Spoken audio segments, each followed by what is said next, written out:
The story of American bread is the story of immigrants and the blending of cultures. Native Americans, European settlers, and African slaves all brought their baking traditions to this country. The mix gave rise to some uniquely American breads. There are few places in the world where the local bread is so singular that it becomes synonymous with the city of its origin. But when it comes to sourdough, everyone knows the city is San Francisco. Along the docks of Fisherman's Wharf is a new building that houses the oldest bakery in town, Boudin Sourdough Bakery. They've been using the same sourdough starter for the last 160 years. I'm going to show you something that if I lose these, I have to shut the doors. I cannot make sourdough bread anymore if I lose these. But of course, we will not do that. But actually, I'm going to show you how it looks like. This piece of dough dates back to 1849. I've been taking care of it almost for the past 30 years. That's been my job, the caretaker of this baby. These pots of fermented dough are created by mixing 1 part pre-fermented mother dough with 20 parts flour and water and left to sit for 1 day. Okay, look at these. It's just a piece of dough yesterday that started very small. This is what flavors the sourdough, the famous San Francisco sourdough bread. Look at this, look at this. You break it up. It just gets you so strong. So I'm going to throw it in here and it's ready to go. Sourdough bread requires no additional yeast because the mother dough is alive with local San Francisco yeast spores. The weather here in San Francisco is so special. There's the spores go into this flour and water. It makes this special flavor. We only have these spores in this area. So like if you're trying to steal a piece, go ahead, take it. You can take it. I mean, we don't let you do that. But if you take it back to New York, then it's going to become a New York sourdough in about 30 days. Because you cannot take the weather back to New York. 20 pounds of mother dough is enough to provide the yeast for a 200-pound batch of sourdough. Once the dough gets mixed, we gotta check to see if the dough is mixed correctly. The way you can tell that you stretch it very, very, very thin, very thin, very thin. You see that? How it's gonna be almost transparent, okay? That's how you can tell it's well developed. You see that? You can always see my face in there, right through, see that?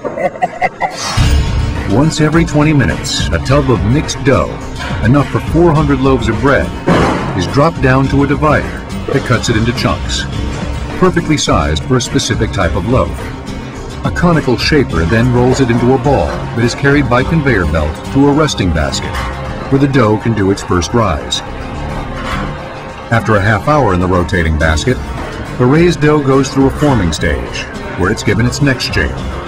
Breads are hand-stretched and gently shaped before they are wheeled into a cool, humidified closet. Once the dough gets mixed and shaped and stretched, now it goes away for another day. So we can put it in here. We won't bake it until tomorrow. Throughout the day at Boudin, tourists from around the world line up with locals to shop for this one-of-a-kind sourdough bread. Hello and welcome to Boudin at the Wharf. And many come to the Bakery Museum to hear the tale of an immigrant baker who was in the right place at the right time. So the real story of Boudin is the gold rush. Now, a lot of people came to dig for gold, but a lot of people came to so-called mine the miners. And 1 year after the gold rush, there were 70 bakeries in San Francisco. And Boudin was one of them. Boudin is the only one that survived, and it's the oldest continuously operating business in the city. The Boudins eventually sold the bakery to another immigrant baker.